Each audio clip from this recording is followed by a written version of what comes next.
Ribbon ഉപയോഗിച്ചിട്ട് flower ഉണ്ടാക്കിയെടുക്കാവേ. അപ്പോൾ അതിനായിട്ട് റിബൺ ഇങ്ങനെ കട്ട് ചെയ്തെടുക്കുക. പിന്നെ നമ്മുടെ നൂലുണ്ടല്ലോ അതിങ്ങനെ സൂചിയിൽ കോർത്തെടുത്തിട്ട് ഇതേ രീതിയിൽ തയ്ച്ചെടുക്കണം. കുറച്ച് അടുപ്പിച്ചടുപ്പിച്ച് തയ്ക്കണം, എന്നാലേ ഇതിന് ഭംഗി ഉണ്ടാകത്തുള്ളൂ.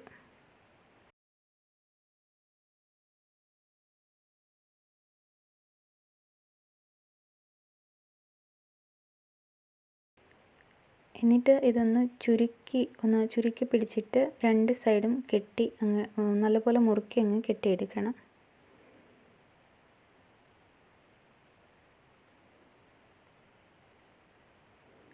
ഇനി വൈറ്റും അതുപോലെ ചെയ്തെടുക്കാവേ.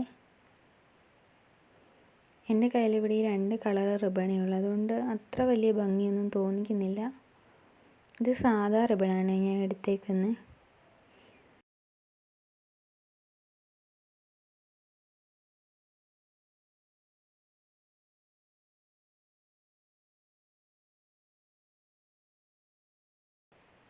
ഇനി ഇതും ഇതുപോലെ ചുരുക്കി എടുത്തിട്ട് ആ 2 സൈഡും കൂടെ കൂട്ടി കെട്ടിയെടുക്കണം. ഇനി ഞാൻ വൈറ്റും ഓറഞ്ചും കൂടെ മിക്സ് ചെയ്തിട്ട് ഒരെണ്ണം ചെയ്ത് നോക്കാമെന്ന് വിചാരിച്ചേ. രണ്ടും ഒരേപോലെ വെച്ചിട്ടാണ് തയ്ച്ചെടുക്കുന്നത്.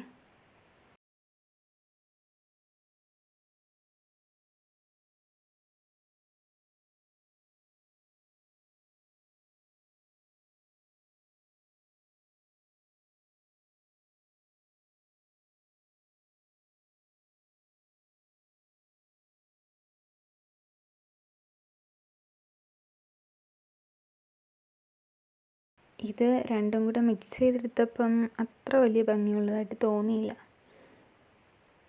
എങ്കിലും വലിയ കുഴപ്പമില്ലായിരുന്നു. വൈറ്റ് കുറച്ച് നല്ല ഭംഗിയിൽ തോന്നി. ഇനി നമുക്ക് എന്തെങ്കിലും ഒരു സ്റ്റിക്ക് വെച്ചിട്ട് ഇങ്ങനെ പശ ഉപയോഗിച്ചിട്ട് ഒട്ടിച്ച് കൊടുക്കാം. ഫെവിക്കോളായതുകൊണ്ട് അങ്ങനെ ഒട്ടുന്നുണ്ടായിരുന്നില്ല. ഞാനന്നേരം ഇങ്ങനെ ഒരു ക്ലിപ്പ് ഇട്ടങ്ങ് വെച്ച്, ഈ ഡ്രസ്സൊക്കെ നോക്കിട്ടുന്ന ക്ലിപ്പുണ്ടല്ലോ അതുപയോഗിച്ച് ഇങ്ങനെ അങ്ങ് വെച്ച്. കുറച്ച് നേരം കഴിയുമ്പോഴത്തേക്ക് അതങ്ങ് സെറ്റായിക്കോളും. അങ്ങനെ അത് സെറ്റായി വന്നിട്ടുണ്ടേ. കുറച്ച് ഇലകളൊക്കെ എന്തെങ്കിലും ഉപയോഗിച്ച് ഉണ്ടാക്കി കൊടുത്തായിരുന്നെങ്കിൽ കുറച്ചുകൂടെ ഭംഗിയായേനെ. അതിനുള്ള സമയം ഉണ്ടായിരുന്നില്ല.